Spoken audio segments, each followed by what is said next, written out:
The following is a GoPowercat.com production. Big 12 basketball, man, it is starting to really cannibalize itself. Last night, we almost saw West Virginia just end all hopes of a fading Kansas State trying to make the NCAA tournament. But we're here to talk West Virginia sports today, football, basketball. This is the Big 12 Insiders. Welcome to the Big 12 Insiders, your Big 12 sports show, presented by Synergy Financial Partners. Now let's go to booming North Texas, home of Studio 73. Here's your host, Brien Hanley. All right, welcome back, everybody, to Big 12 Insiders. We appreciate everybody being here. Today, we got our man, Mike Casazza, talking to us about West Virginia athletics. Mike, what is going on, my guy? I had to pinch myself. I can't believe people want to talk about West Virginia at the end of a basketball season or before a football season, but times change, right, Brian? They do. They do. Yeah. Times change. You know, last night, look, let's just get into that real quick. They almost broke the hearts of every Kansas State basketball fan. Look, Kansas State's fading as an NCAA tournament team anyway, but they have a sliver of hope. And West Virginia came back down 25. I mean, I was impressed that they didn't quit. I've watched them the last couple of games. It just kind of seemed like they're kind of going through the motions. But last night, they made a couple of shots, got back into it. Number one, I have no problem saying this. West Virginia is a tougher team than Kansas State, and they showed some fight, Mike. Yeah, they were last night. Are they? I don't know. They wouldn't be in this situation probably. Brian, they have a weird habit, man. They've trailed by 10 or more in 17 games. They have one win. 10 points is not a lot. Trouble is, Right. 10 turns into 15, 20, 25 sometimes. And a lot of these double-digit deficits are happening in the first half. And that's just a thing of, like, you know, sometimes you just find resistance and you have less and less left to overcome it or to get around it. And I think that's been a problem with them before until lately. They were getting throttled by Iowa State on Saturday, and it was 12 points in the first half. It was 10 points at halftime. And the next thing you know, like, they start chipping away, and with about 13 minutes left, they're up by a point, which is really hard to do in Ames. Mm-hmm. And then they're up by one, and the next thing you know, they're down by 13. They go up by one, they give up a 14-0 run. And you wonder what they have left on a Saturday, Monday. A team that had lost 13 straight away from home, just doesn't win on the road. I think they're almost 40 games under 500 now since they joined the Big 12 on the road, which is a tough thing to do because, you know, half your games are on the road. Right. What do they have left against a team that's really desperate, pretty good at home? And then Kansas State comes out and just shoots the lights out in the first half. Mm-hmm. And it's one of those things where you go, man, this is not our season. Where you said, this can't continue. You know, it can't continue with them shooting like this. It can't continue with West Virginia playing like this. And it turned out both were true. And West Virginia made a maniacal run, I think 38-9. Yes. And had the game, Ryan, had the game. Just some weird stuff. You know, a guy who can't shoot free throws is in the game and he misses 2 free throws, up by 2 with 24 seconds left. Their point guard is having a great game. Can't get out of the way of Tyler Perry. They can't get a whistle on some really questionable, you know, decisions. You know, 50-50 calls. I'm not even sure you would call them that. You know, over the back, launching the 3-point shooter, stuff like that. Just not their season. And you know, what was curious after the game was Josh Eiler, who's very reserved, does not rock the boat, does not ripple the water, said that more and more when you get to the end of the season, the whistle is going to favor a team that has an NCAA bid at stake. And you hear that and you go, come on, right? That is not a sour grapes guy. That's a 2-time graduate of Kansas State too. So he's not got some axe to grind. And you wonder sometimes, should you look at these late season games a little bit closer when they come down to the end? But credit to Kansas State for really taking not just a punch, I mean a parade of punches, but just getting that game into overtime, which is their comfort zone. I've never seen anything like that before. Yeah, that's kind of the Jerome Tang's thing. It's like, man, you go into overtime, just chalk it up as a loss because they're going to beat you. They just figure it out. They may not play great, the first 40 minutes, but if they get it into overtime, they win the game. Having said that, you know, you mentioned Josh Eiler. It's tough. You know, I don't want to put this all on him as far as the season is concerned because, you know, it's just difficult circumstances that he's coming into. I'm guessing that there's not a thought that he's going to come back and be the coach, is there? Of this team? Yeah. That's kind of what I figured. There wasn't going to be him coming back. Is there any names or anything that are out there? The only name that I've heard is the name is from FAU, Dusty May. That's a name that I've heard thrown around out there. I don't know if that's true or not, but is there any names out there West Virginia fans may want to latch onto? Oh man, Brian, we're deep in the hot board season already at our site. So Gotcha. there's a number of them, and they range from are you sure about that to like dismiss it. Like, you sure about that too? Oh, are you sure about that? Because it's Right. exciting. So that's why they're like in a unique position. Like, the West Virginia job hasn't been open since Gail Catlett resigned, and they hired Dan Dockich, who was here for 8 days. Right. He found some trouble. He got out of town. They kind of hurried a search and got John Beeline in. So that wasn't even a full-throated search in that short turnaround. So then John Beeline leaves, and it was understood Huggins is going to get that job. He was going to leave Kansas State and come to West Virginia. Right. Might be his last time to take the job. And so you're talking 20 plus years, his job hasn't been open. And the program has changed an awful lot since then, and for the better. So I think people are excited to see what's out there and who's out there. So you run the gamut of names, and there's a bunch. Dusty May is probably, I think, the one that the school would really like to have. There is some familiarity between him and the athletic department administrator, so you can have those conversations. The trouble is that he's going to be extremely popular, and our bidding war is something that West Virginia wants to get into. And can they emerge victorious from? I'm not sure about that. They paid Bob Huggins in excess of $4 million. I don't think they're going to pay that to their next head coach unless it's a Bob Huggins caliber guy. Trouble is, you had an alma mater Hall of Fame coach. That's not going to be the guy who walks the door here. So why would you pay the next guy? Would you pay the previous guy when it was a unique set of circumstances? So you go from Dusty May to, some strange ones. Like, they were close to John Beeline last year. They offered him a lot of money to come in just to coach the 10 months and maybe continue. And I think that they've had a relationship since then. Like, he's going to speak at one of their scholarship fundraisers in a couple of months. Why? That's strange. Why John Beeline of all people? Right. They're going to honor the 20th anniversary of the Elite Eight team next year. So they've had these conversations with him. What else could they talk about when they're on the phone, right? Probably this position, this job, and they've maintained contact. So that's probably something they have to get out of the way. Like, he has to say no eventually. He hasn't yet. He did not last year, but he never said yes, and he's had a long time to think about it. To be frank, the fact that you hear more names now makes me think that maybe John Beeline is not a candidate, that they know it's not going to happen, and that they've moved on beyond that. I just can't pin that down yet because it is so early. Then you go, okay, so we mentioned Dusty May as a dream candidate. Perhaps maybe that's too much. And you have John Beeline, who sentimental Hall of Fame makes some sense, but you got to get him in or out. Then you run some ranges here from unique candidates like Chris Mack, really, really successful, and West Virginia is intrigued by whether or not he wants to get back in, and can he be that level of a winning coach again? Really, really good coach at Xavier. And then from the start, pretty good at Louisville. People forget he was number 1 in the country his second season. They were going to be a 1 or 2 seed, and the tournament got canceled. And then Louisville was just a mess. Their whole entire athletic department was a mess. And he got gobbled up in that. And he had something to do with it for sure, with violations. But does he want to get back in? And those are kind of weird picks, right? Like, the one everybody wants, the guy who's not coaching, and the guy who may be closer to retirement. So then who's in the sport? Well, let's go weird again. Do you kick the Will Wade tires? That's a strange one. Haven't heard a whole lot about that, but I wonder if they go that route. And then you have your mid-major people who are going to be flavors of the day for a lot of people, but who are really good coaches. And the ones I hear the most about, probably Mark Byington at JMU. I think there's a lot of intrigue there, the way he's built that program and whether or not he can transition it. Josh Schertz at Indiana State, Nico Medved, Colorado State. He got married in Morgantown. His wife is from here, so it's not like he has to visit the campus. He's certainly familiar. I know that there's interest in Darian DeVries. They've watched games of his and tried to figure out what's his secret sauce. Could that be something that's transferable? And again, you're kind of in that cluster of very popular mid-major coaches that West Virginia is going to have to figure out not only who they want, but how do they make sure they get that person. Right. Well, the one thing about it for me, just on the outside looking in, it's not that I follow West Virginia, but West Virginia's been around. I was a Louisville fan and my K-State fan, so they've been around. I think the West Virginia job, Mike, is a lot better job than maybe what's perceived on the outside looking in. I think a lot of people think, they're kind of out there a little bit. It's on the East Coast, but it's kind of the East Coast. It's Pittsburgh-ish area.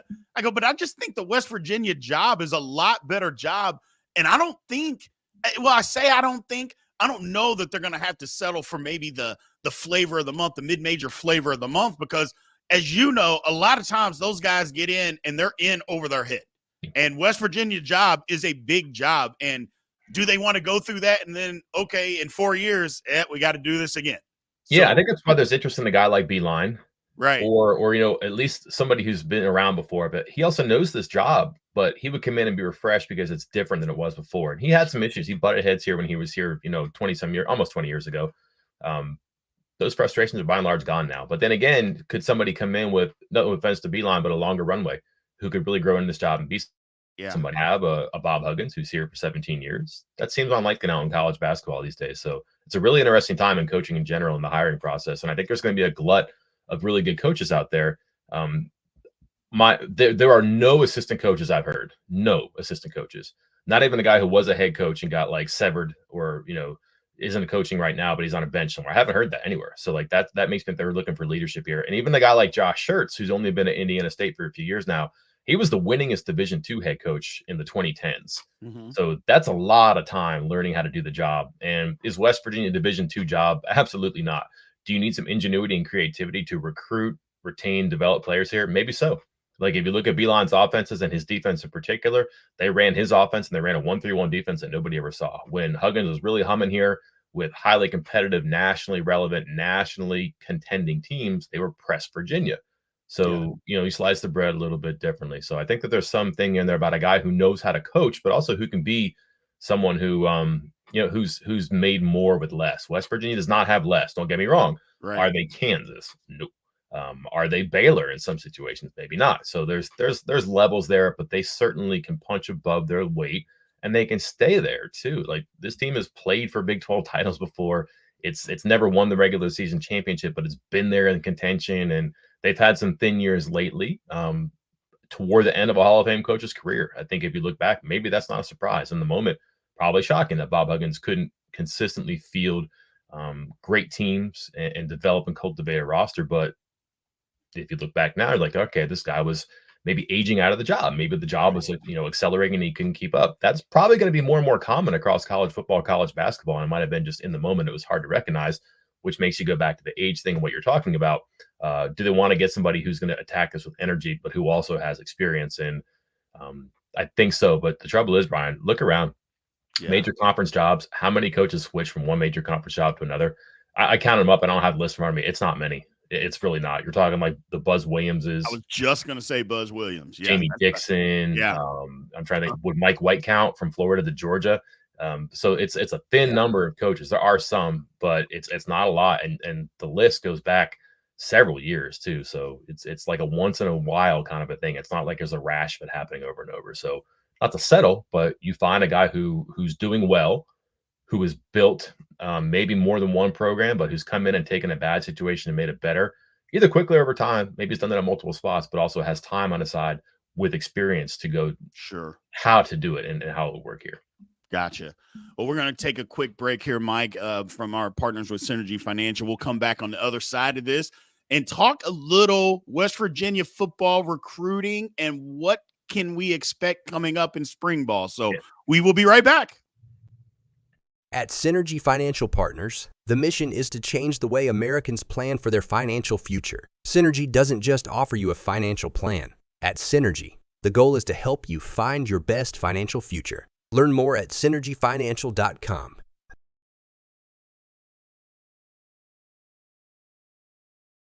Welcome back to the show. Let's head back to the studio. All right, welcome back, everybody, to Big 12 Insiders. Again, we're here with our man, Mike Casazza, talking West Virginia. So, Mike, let's talk a little bit of football, change the pace here real quick. As far as spring is concerned, now, look, spring is different at a lot of different places. Sometimes there's big-time battles for jobs. Other times, we're literally just getting in practice. We're getting in fundamentals, things of that nature. At West Virginia, with Neil Brown coming off of, I guess I should say, a surprising season, surprising to most anyway. Is there any battles, and how do they do spring there? Are they competing for jobs during the spring, or is it more, hey, we just want to get some work in, we want to get fundamentals in, we just want to get guys better? Well, I mean, they have a number of transfers who've been enrolled and freshmen who've been enrolled. I want to say maybe 10 to 12. Which is kind of a big number because certainly the transfers are being brought in to make an impact and to matter right away. So those 15 practices over 5 weeks, that's important too. And it's a key spot, especially the defensive backfield for them, which was a mess and lost their best players. So they need to renovate that, and to have that those players on hand sooner or later. That's always good.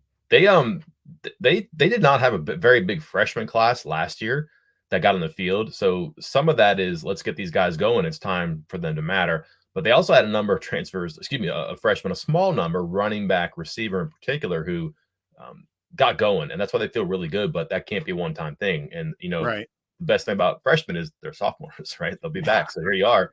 And, whatever growing pains they got during the season, now they get to step back and take a breath and go, on one hand, boy, that was a lot.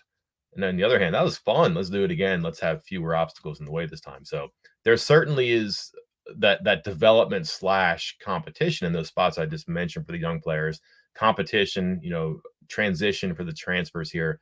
And the big thing is that their offense has a ton of continuity. A couple of holes on offensive line, which is where they have a transfer coming in that they can get some reps right away. But offense, by and large, they know who goes where. They know what they can do. Can they do it better? Can they have fewer side steps or missteps? Clean things up for a team that was at times pretty clean last year. So that's a great thing. Defensively, just a totally different story. Transfers in the defensive line, depth issues, but also transfers at linebacker. Can they get some secondary experience? They pulled in players from, as recently as like last week, 2 defensive backs from Northwestern. Pretty good defense, Big Ten football. Can they transition and make the splash that a Beanie Bishop made last year, who cornerback, Big Ten, goes on to be a consensus All-American? So it's a little bit of everything. Get people familiar with this, but also, get them on the ground running, because they need some of these people to click if they want to continue 9-4 to whatever is next. I guess less surprising success next season. Right. Well, just taking a look at some of these things, especially hitting the ground running. I'm just looking at their schedule right here, right now. I know we talked about it a little bit before, but Jiminy Christmas, Mike. I mean, Penn State, and then you have Albany, and then at Pitt. But then, I mean, it's basically this middle part of the schedule, even through the first bye, all the way up until the second bye. I mean, it's at Pitt, Kansas, at Oklahoma State, Iowa State, Kansas State, at Arizona.